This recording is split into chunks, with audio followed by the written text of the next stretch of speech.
Pastor Michael ఆ రోజు అనుకోకుండా వేరొక ప్రాంతంలో సువార్త సభల నిమిత్తం తన బైక్ పై ఒక్కడే ఒంటరిగా ప్రయాణమయ్యాడు. అప్పుడు సమయం రాత్రి 11 గంటలు అవుతుంది. అది హైవే, వాహనాలతో రద్దీగా ఉంటుంది.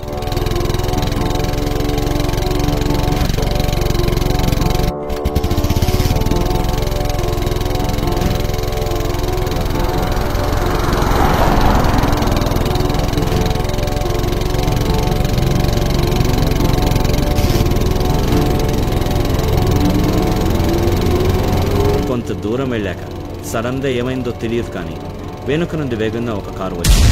మైకేల్ బైక్ ఢీకొట్టింది. వెంటనే మైకేల్ రోడ్డు పక్కన పడిపోతాడు.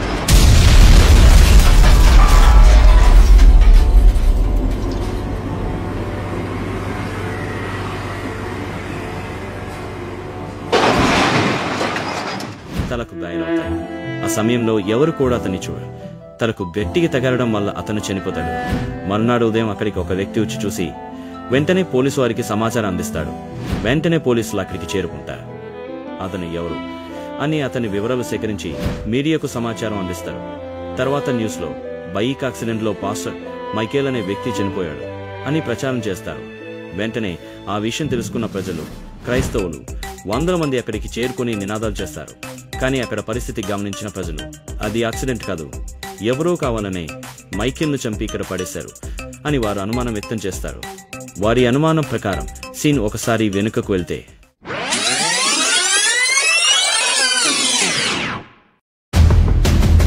మైకేల్ తన బైక్పై ఒక్కడే ఒంటరిగా ప్రయాణమయ్యాడు. అప్పుడు సమయం రాత్రి 11 గంటలు అవుతుంది. కొంత దూరం వెళ్ళాక అతనిని గుర్తు తెలియని వ్యక్తులు కారులో వెంబడిస్తారు. తర్వాత అతని బైక్ని క్రాస్ చేసి